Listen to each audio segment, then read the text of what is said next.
Bonjour tout le monde, je me présente, Marie-Michel Lieu de la compagnie Québec Traitement. Nous sommes fiers partenaires de Baseball Québec depuis l'an. Encourager le sport chez les jeunes est pour nous très important. C'est pourquoi nous voulons remercier tous ceux qui sont impliqués dans le projet des manches supplémentaires de Spray-Bois. Merci à tous pour la magnifique saison et à l'année prochaine.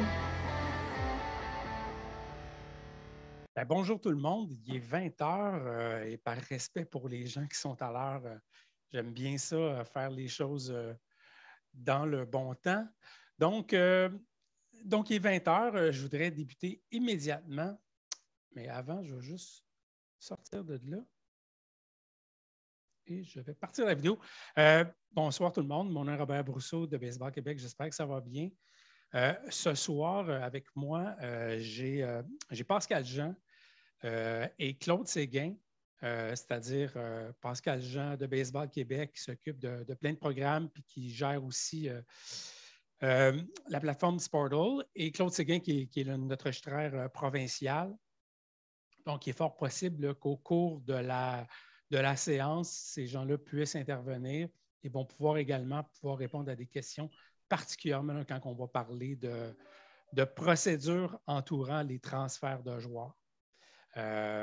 Donc, tout ce qui a rapport avec Sportle fait qu'on va pouvoir y revenir un petit peu plus tard. Donc, de la façon qu'on va fonctionner au fur et à mesure là, en fait, à la fin de la présentation, le chat, puis pendant la présentation, évidemment, le chat va être ouvert. Donc, si vous avez des questions à poser, si vous voulez intervenir de quelque façon que ce soit, inscrivez votre question dans le chat ou levez votre main via le chat, puis on va pouvoir revenir aux questions à la fin de la présentation. Présentation, ça ne devrait pas être tellement long. Pour ceux qui ont assisté l'année passée, c'est une présentation qui est quand même assez similaire avec quelques petites nouveautés, quelques petites précisions qu'on a apportées. En regardant le webinaire qui s'était fait l'an dernier, il y a peut-être des choses là, qui manquaient ou des éléments qu'il fallait clarifier. Donc, je me suis efforcé là, de revenir sur ces points-là. Donc, pour revenir à la procédure de libération, évidemment, la libération, c'est une procédure permettant à un joueur d'évoluer dans une autre association, une autre ligue ou une autre région. Évidemment, dans le cas des ligues, c'est les ligues majeures. Mais on ne traitera pas de ça ce soir. Bon, cette libération peut être temporaire, c'est-à-dire pour la saison en cours, la saison 2022, ou elle peut être permanente. Donc, vous donnez une libération qui va prendre effet pour la saison 2022 et qui va s'avancer comme ça dans le temps sans que le joueur ait à refaire annuellement une demande de libération. Donc, si le joueur obtient une libération temporaire à la fin de sa saison, donc à la fin de la saison 22, il doit retourner à son association d'origine à la fin de la saison. Puis évidemment, si le joueur obtient une libération permanente, à ce moment-là, il appartient de façon définitive à sa nouvelle association, sauf une petite situation, puis on va y revenir tantôt. Donc, ça, c'est les deux types de libération qu'on peut retrouver, libération temporaire, libération permanente. Depuis le début de la saison 2020, en fait, on a un petit peu modifié le processus de libération. Auparavant, l'ensemble des libérations passaient par les paliers régionaux ou même par le palier provincial là, dans le cas de certaines libérations. Donc, pour la saison 2020, on a un petit peu modifié le processus, faisant en sorte que les libérations maintenant pouvaient se demander directement auprès de l'association ou bien au niveau de la région. Donc, au niveau de la région pour les libérations régionales, puis au niveau de l'association pour, évidemment, les libérations associatives. Donc, dans le cas de la libération régionale, il faut bien préciser dans quelle mesure que cette libération régionale elle est utilisée. Donc, la libération régionale est utilisée lorsque le membre désire évoluer à l'extérieur de sa région d'origine. Par exemple, un joueur de la région de Laval, il veut évoluer, quelle que soit la raison, que ce soit dans la classe 2A ou dans la classe A ou dans la classe B. Notre joueur de Laval veut évoluer à Montréal. Il doit demander une libération régionale. Donc, il doit demander à la région de Laval la permission de pouvoir évoluer à l'extérieur de la région de Laval. Donc, puis je veux juste revenir et clarifier ça, là, que ce soit pour aller évoluer pour une autre organisation 2A ou même une autre association, mais à l'extérieur de la région. faut également préciser que la libération régionale, elle est utilisée aussi pour le joueur qui veut évoluer pour une autre organisation 2A dans la mesure où il y a plus qu'une organisation 2A dans sa même région. Évidemment, je parle ici il y a 3 régions au Québec, là, la région Estrie, la région Québec et la région Rive-Sud, qui ont plus qu'une organisation 2A au sein de leur région. Donc, si le joueur voulait passer d'une organisation 2A à une autre, bien là, il doit faire sa demande auprès de sa région, ce qu'on appelle la libération régionale. Pour ce qui est de la libération associative, celle qui est, je vous dirais, majoritairement utilisée, il y a à peu près 75 de l'ensemble des libérations qui sont des libérations associatives. Donc, la libération associative est, quant à elle, utilisée uniquement lorsque le membre désire changer d'association de baseball A et B tout en demeurant au sein de sa région. Donc, comme je vous disais, c'est la libération qui est la plus usuellement utilisée. Je continue. Donc, la libération régionale. Je vais un petit peu énumérer les principes les plus importants pour ce qui est de la libération régionale. La première chose, c'est la date. Donc, à partir du 15 février, on peut faire une demande de libération régionale. Tout ça se fait de façon écrite à la région d'origine, donc directement au vice-président régional responsable des libérations. À l'intérieur des conseils d'administration de chacune de nos 15 régions, normalement, il y a un vice-président régional dont c'est la tâche, c'est-à-dire de recevoir les libérations, de traiter, de répondre à ces mêmes libérations-là. Dans le cas de la libération régionale, ça va être la même chose pour une libération associative. Il y a donc les choses qui sont importantes là, d'avoir dans ces demandes-là. Évidemment, c'est les motifs. Les motifs pourquoi on fait une demande de libération. L'origine et notre destination. Donc, il faut déjà déterminer, on peut facilement déterminer quelle est notre origine, mais il faut déterminer aussi quelle est notre destination. Dans quelle région je m'en vais, dans quelle association que je m'en vais. Donc, il faut que ça fasse partie du processus. Le délai de traitement pour une libération régionale, c'est la même chose pour une libération associative, est de 10 jours ouvrables. Et le vice-président régional, une fois qu'il va avoir traité, c'est-à-dire une fois qu'il va avoir reçu la demande de libération, il y a 10 jours ouvrables pour répondre à cette demande-là. Et il doit faire une réponse par écrit aux membres. Que la libération soit acceptée ou que la libération soit refusée, ça doit se faire par écrit. Ça peut se faire par courriel, ça peut se faire par courrier recommandé, mais ça doit se faire par écrit. Donc, on ne parle pas d'ici de le rencontrer dans un parc ou de l'appeler au téléphone. Ça prend une réponse par écrit. Il faut avoir une trace, il faut qu'il y ait un suivi sur la demande. Évidemment, s'il y a absence de réponse ou que la réponse serait hors délai, automatiquement, le joueur obtient une libération permanente. Et le point le plus important, un des points importants pour tout ça, il est absolument primordial et il est absolument essentiel que la région consulte l'organisation 2A ou l'association de baseball locale afin de statuer sur la demande. Évidemment, les joueurs, que ce soit des joueurs là, qui voudraient passer d'une organisation à une autre ou d'une association à une autre dans une autre région, il est important dans le processus, évidemment, que la région puisse consulter les organisations ou les associations pour connaître, c'est quoi l'impact, c'est quoi d'accorder ou de ne pas accorder cette libération-là. Donc, c'est important là, que ça se fasse dans le processus. S'il advenait là, que ça ne soit pas fait, un membre là, pourrait en appeler de cette décision-là et invoquer justement que les gens n'avaient pas été consultés. Au niveau de la libération associative, c'est un peu les mêmes principes. C'est à partir du 15 mars, toujours la même chose, une demande écrite au président de l'association d'origine. On inscrit nos motifs, pourquoi on demande une libération, toujours 10 jours ouvrables, réponse par écrit, et libération permanente en cas d'absence en cas d'absence de réponse ou hors délai. Pourquoi les dates sont différentes? Évidemment, on sait qu'au niveau de la classe 2A, bien souvent, les camps d'entraînement vont débuter de façon plus tôt, d'une part.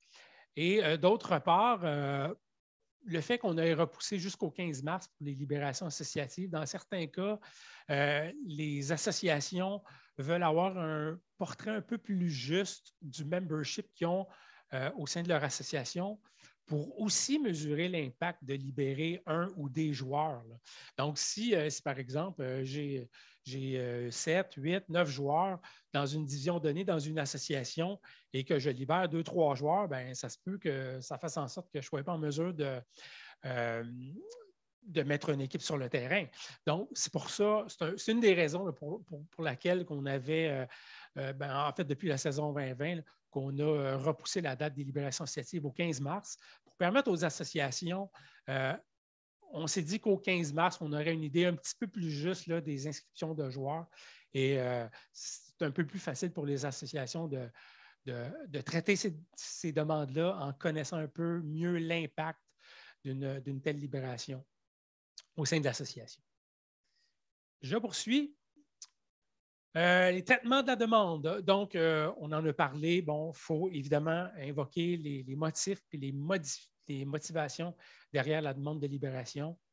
Il faut évidemment, au niveau du palier qui reçoit cette demande-là, il faut valider les répercussions sur l'acceptation ou le refus.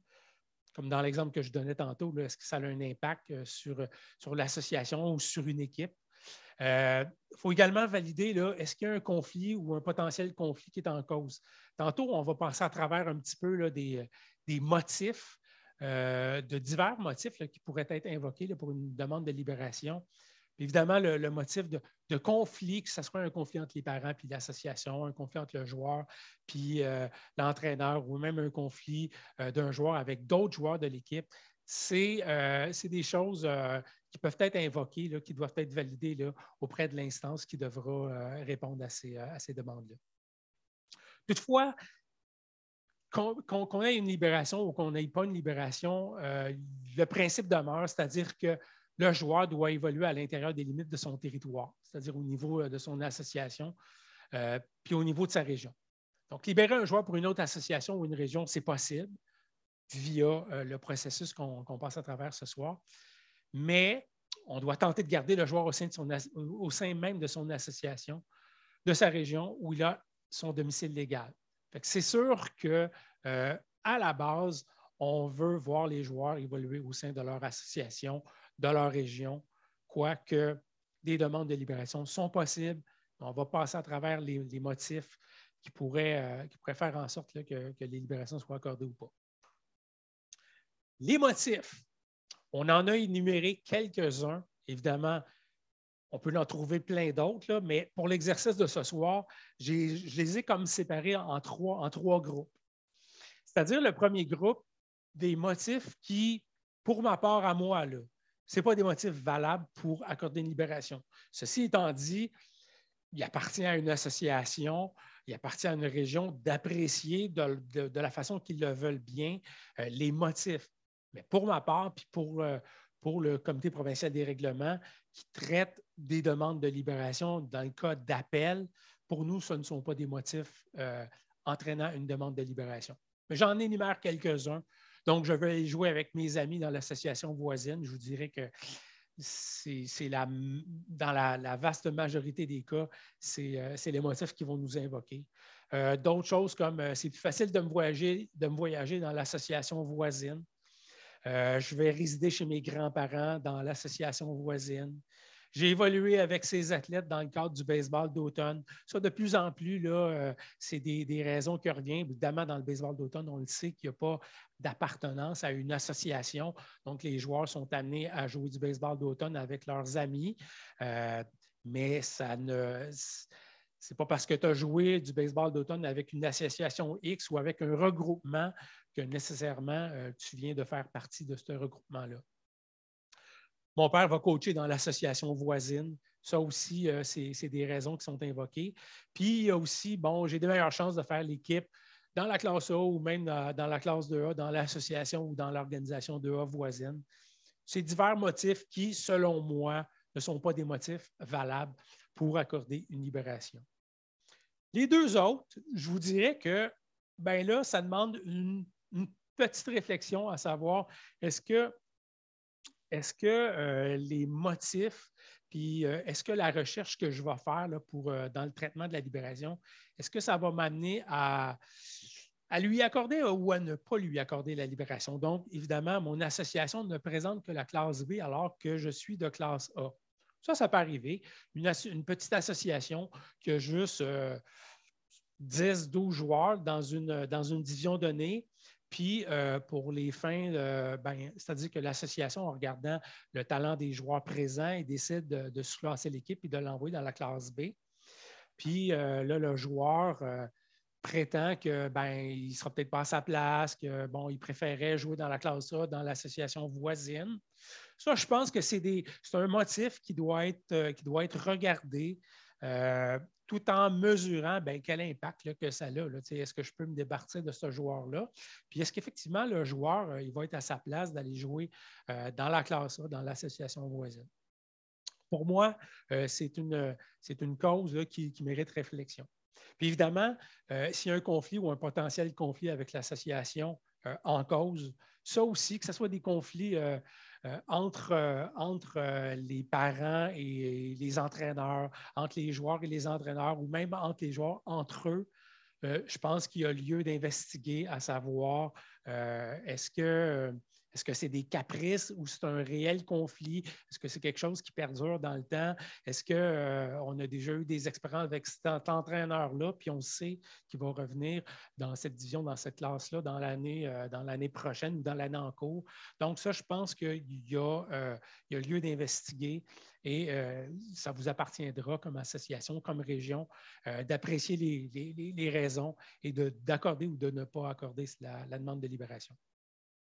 La dernière, moi, je pense que je l'ai mis là, mais à ce moment-là, ça devient pour moi comme une libération automatique.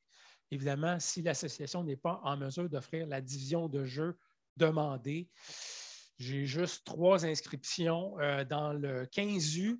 Fait évidemment, je ne peux pas présenter d'équipe. À ce moment-là, je vais libérer des joueurs. Puis même rendu là, c'est la responsabilité de la région de s'assurer de trouver un palier d'accueil aux joueurs.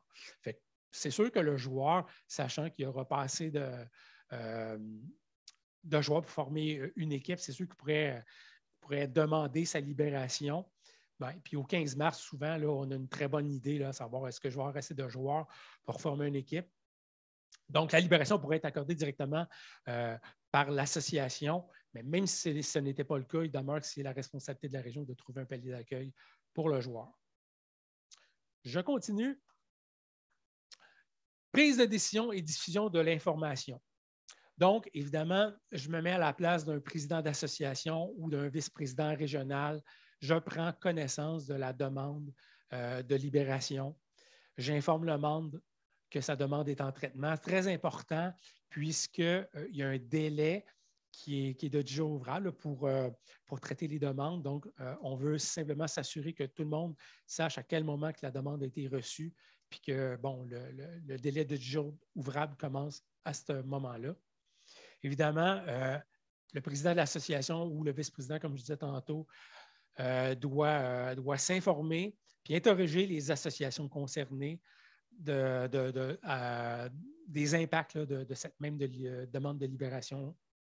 Il doit aussi, évidemment, une fois que la décision aura été prise, il doit diffuser la réponse aux membres concernés par le moyen approprié. Encore là, on a parlé de courrier recommandé, de courriel, de lettre par la poste. C'est des moyens qui sont appropriés.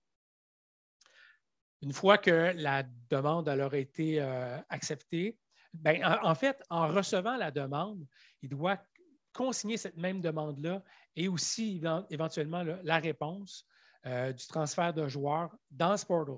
Tantôt, on va parler beaucoup de libération, on va même parler de déménagement. Donc, le terme transfert de joueurs, c'est le terme qu'on va utiliser là, pour faire la différence entre la demande de libération puis aussi le déménagement. Dans les deux cas, on devra faire intervenir une procédure qui est la procédure de transfert de joueurs, c'est la procédure qui est utilisée là, dans ce portal pour s'assurer qu'on fait le suivi là, sur les joueurs, qu'on se garde une trace d'où quand est-ce que la demande a été reçue, c'est quoi la réponse, quand est-ce que la réponse a été donnée, etc., etc. Donc, je le disais tantôt, lorsque la demande implique une libération associative, le registraire associatif peut lui-même enregistrer la procédure sur ce portal. Donc, aller enregistrer la demande de transfert, puis éventuellement, bien évidemment, rentrer aussi la réponse là, à la demande de libération. Lorsque la demande implique une libération régionale, donc passer d'une région à une autre ou d'une organisation à une autre, l'association pourra également enregistrer la procédure qui devra ensuite être consignée par le registraire régional. Donc, le registraire associatif pourra la mettre aussi dans le système, bien que ce n'est pas lui qui va devoir, comme ce n'est pas lui qui va y répondre, bien à ce moment-là, ça sera le registraire régional qui va comme prendre la suite du traitement du transfert du joueur. Bon, évidemment, dans la réponse, une fois que la réponse elle est connue, que le dossier aura été traité, donc c'est bien important que même si la réponse à la demande de libération est positive, une réponse écrite est obligatoire. Souvent, par les années passées, je vous dirais que souvent, quand la libération est accordée, il n'y avait pas de suivi, il n'y avait pas nécessairement une réponse écrite. C'est primordial d'avoir une réponse écrite. C'est primordial aussi, là, évidemment, dans le dossier Sportal, donc dans le transfert de joueurs, qu'on puisse aller mettre les informations à l'effet que la libération a été accordée. Très important de préciser que les libérations, ça ne s'accorde pas au téléphone, via les réseaux sociaux ou dans des discussions dans une estrade de baseball. Donc, ça ramène à avoir une réponse écrite, puis d'aller mettre à jour sur Sportal le transfert de joueurs une fois la décision rendue. Puis, encore plus important, si la réponse à la demande de libération elle est négative, on doit impérativement envoyer l'avis par courrier recommandé.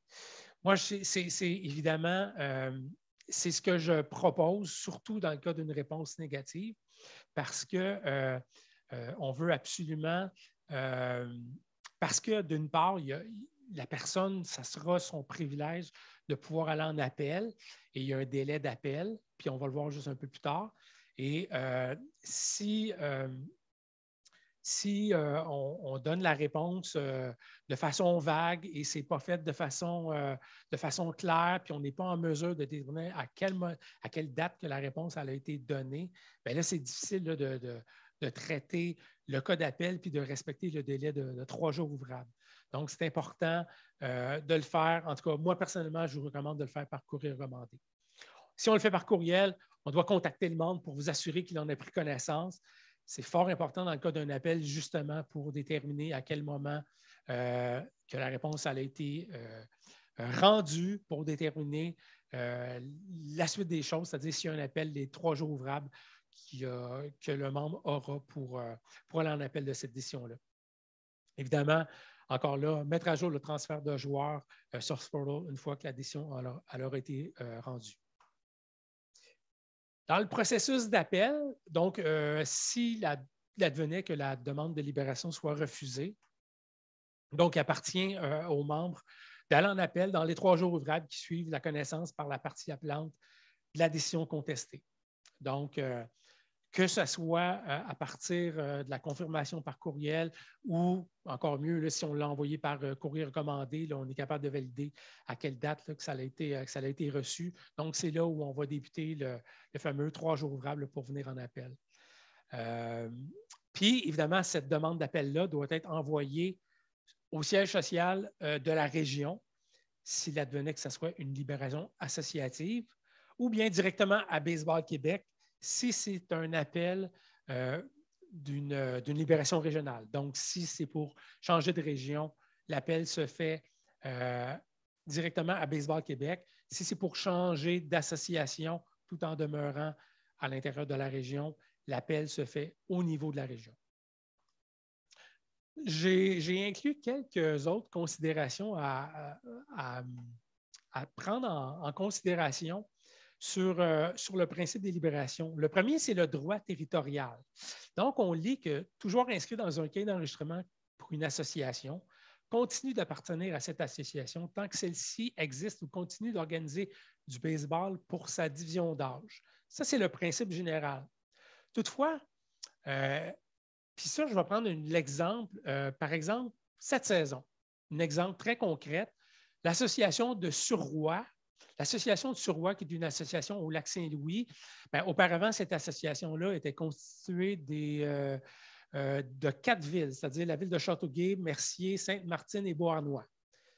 En 2022, l'association de Châteauguay décide de se retirer de l'association de Surroy pour renaître de ses cendres et revenir comme association de façon autonome.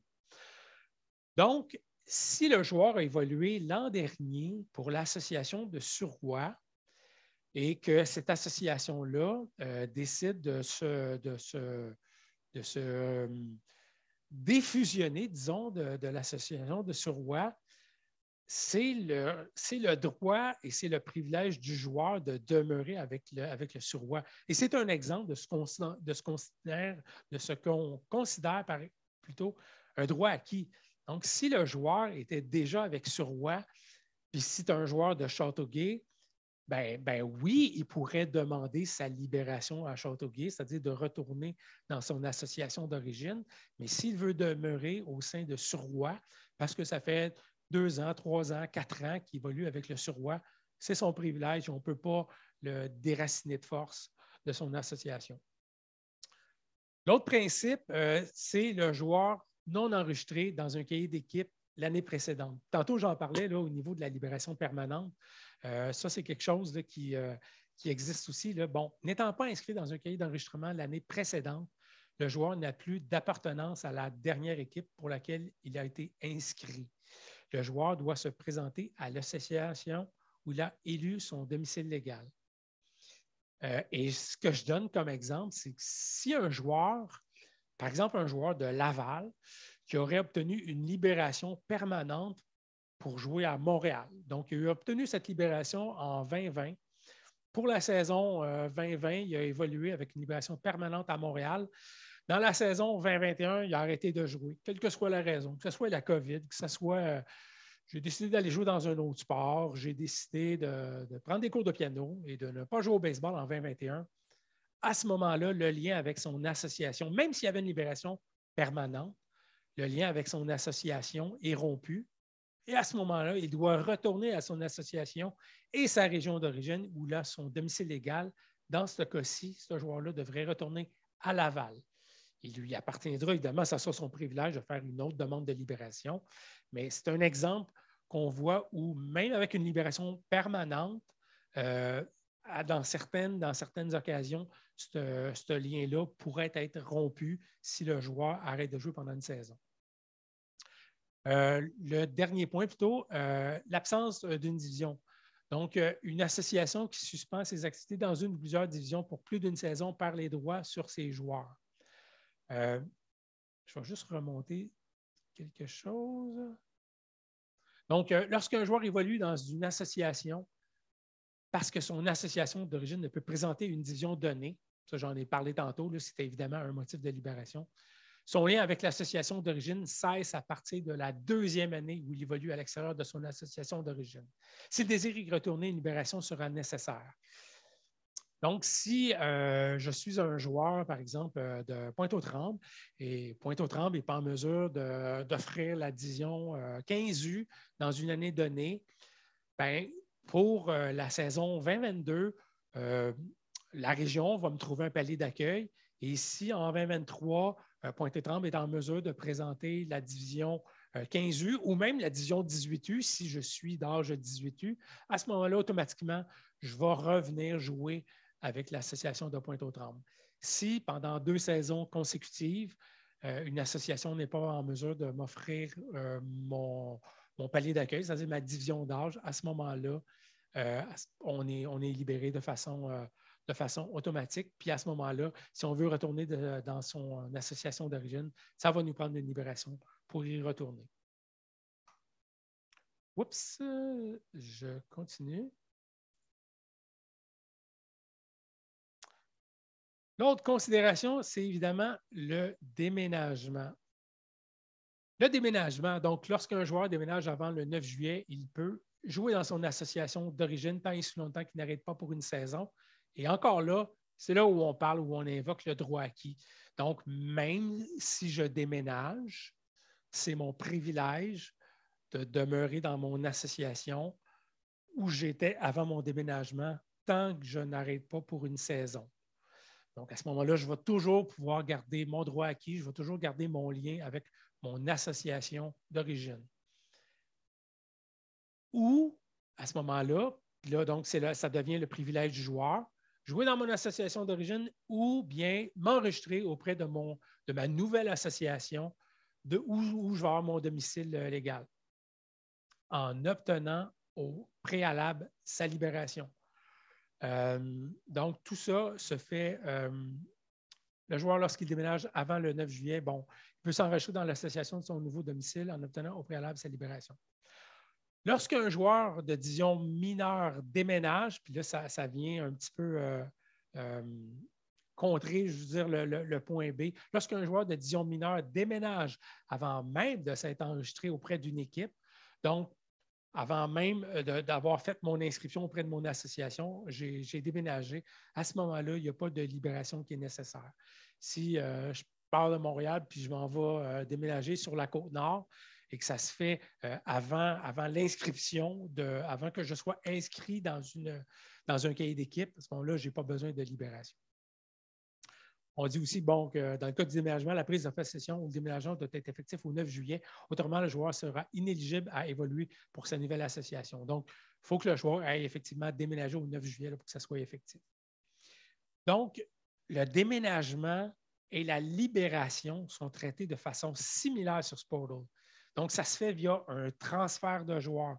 Donc, que ce soit un déménagement ou une libération, c'est exactement la même procédure.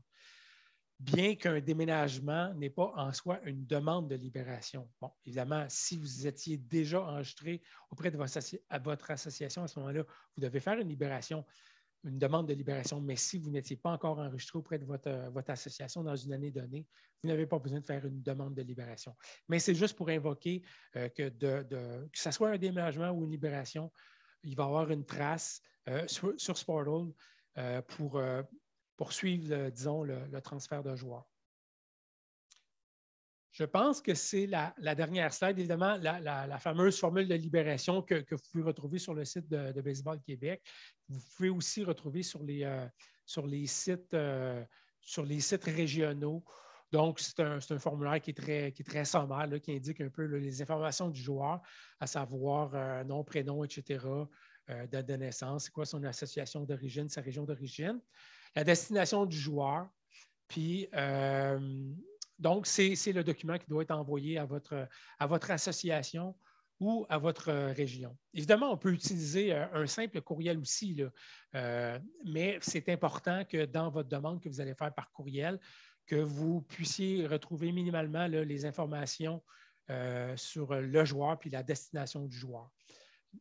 Ce formulaire-là peut encore être utilisé, là, mais comme je vous disais, vous pouvez aussi utiliser une formule par courriel. Là, important de retrouver au moins minimalement ces informations-là dans votre document.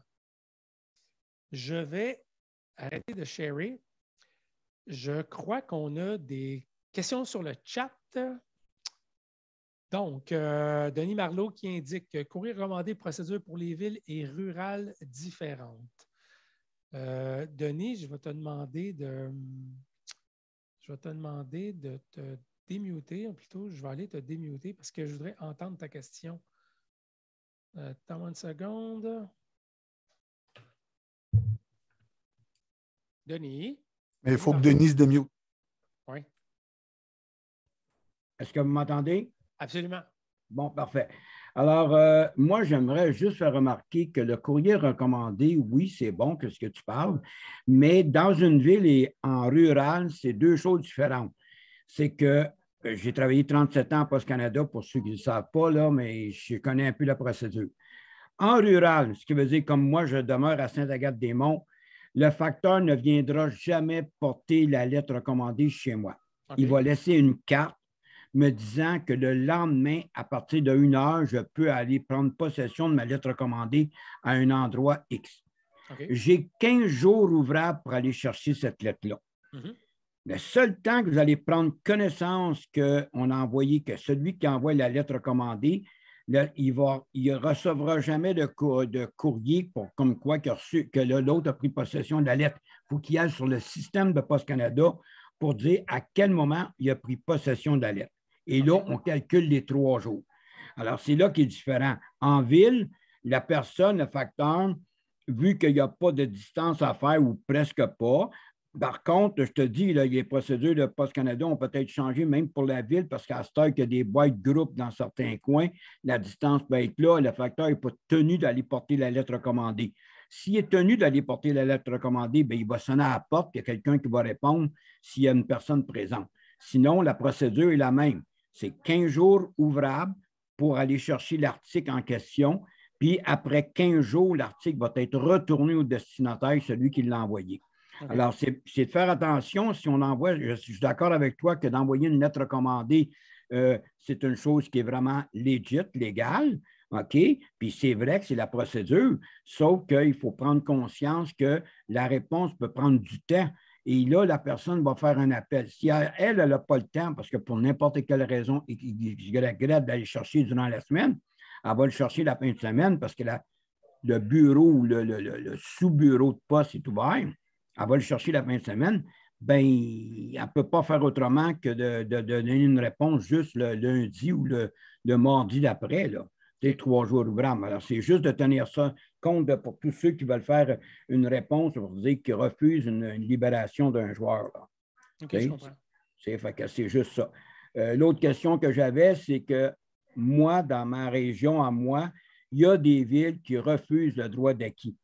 OK? Qu'est-ce que tu entends par le droit acquis ou c'est dans le droit acquis, c'est que, exemple, il y a une ville, entre autres, que si le joueur, la personne déménage de la ville, elle n'a plus le droit de continuer à jouer au baseball dans cette ville-là. Okay. C'est un règlement municipal, c'est un règlement qui est là et automatiquement, le joueur doit absolument aller jouer avec l'autre ville qui est avec l'autre association, même si l'autre ville est juste à côté de cette ville-là. Là. Je prends un exemple, Saint-Eustache, Deux-Montagnes qui sont une à côté de l'autre. Okay. Bon, bien, le joueur déménage à Deux-Montagnes, il n'a plus le droit de revenir jouer à Saint-Eustache. Saint-Eustache est une ville qui est comme ça, qui n'accepte pas que les joueurs ont le droit de continuer à jouer pour la ville de Saint-Eustache. Même s'il y aurait, par exemple, un frais supplémentaire, parce qu'on voit souvent ça là, avec les villes, c'est-à-dire que les villes, comme si tu n'es pas résident, bien, tu dois payer une surcharge sur tes frais d'inscription. Non, effectivement, non, parce que nous autres, l'année passée, on a eu ce problème-là. Puis la personne n'a jamais été capable, la ville a refusé carrément que le joueur continue à jouer dans l'association. Il ne charge même pas de frais, il n'accepte pas personne de l'extérieur. OK. Mais moi, je pense que c'est une situation qui est vraiment exceptionnelle. C'est peut-être la seule ville au Québec qui est comme ça. Peut-être. On va en faire un cas d'espèce. Malheureusement, ça se passe dans ta région et tu devras composer avec ça. Ah non, c'est ça. Ça, c'est un fait, ça, malheureusement. Okay. Bien, merci, Denis. De rien. Probablement qu'il y a peut-être des gens qui voudraient avoir des informations sur la fameuse procédure. Là. À quel endroit exactement qu'on va aller faire ça sur Sportal ou à quel endroit qu'on va consigner notre fameux transfert de joueurs. Évidemment, moi, ce soir, je n'avais pas l'intention de vous montrer des tableaux sur Sportal pour comment aller jouer là-dedans. J'ai 2 spécialistes avec moi ce soir qui sont Pascal Jean et Claude Séguin qui pourraient répondre à des questions qui concerneraient ça spécifiquement. Et je ne sais pas aussi là, au niveau de leur manche supplémentaire ou en tout cas des sujets qui ont à traiter avec les registraires dans les semaines à suivre. Est-ce que ce point-là va être traité? Mais vous pourrez leur écrire là, directement à Pascal ou à Claude. Puis vous allez pouvoir trouver leur adresse courriel sur le site de Baseball Québec assez facilement, à savoir de quelle façon donc, on peut aller consigner ces demandes-là, que ce soit une demande de déménagement ou une demande de libération, à quel endroit exactement qu'on va faire ça. Mais ce soir, moi, je voulais m'en tenir strictement à la réglementation. Puis un peu là, à passer à travers là, les procédures, les motifs là, qui entraînent qui entourent là, plutôt les demandes de libération comme telles. Est-ce qu'on a d'autres questions qu'on a dans le chat? Je n'ai pas d'autres questions. Est-ce que Claude ou est-ce que Pascal, vous avez Quelque chose que vous voudriez rajouter? Moi, je rajouterais que c'est beaucoup plus Claude là, qui connaît les libérations. Là. Moi, je suis allé un peu moins dans ces eaux-là. Claude? Moi, j'ai rien à rajouter, sauf la mécanique, si on va en traiter dans une soirée ultérieure, probablement. Là. Okay. Probablement, ou à la limite, Claude, on pourrait peut-être faire même une petite capsule aussi en ligne ou un mix des deux. Des fois, on répond aux questions quand il y a des manches supplémentaires, ce qui est intéressant aussi pour les gens. Parfait. Exactement. Bon, mais merci tout le monde. Je vous laisse aller retourner aller écouter vos téléromans et on se revoit le plus tôt possible. Bye. Bye tout le monde.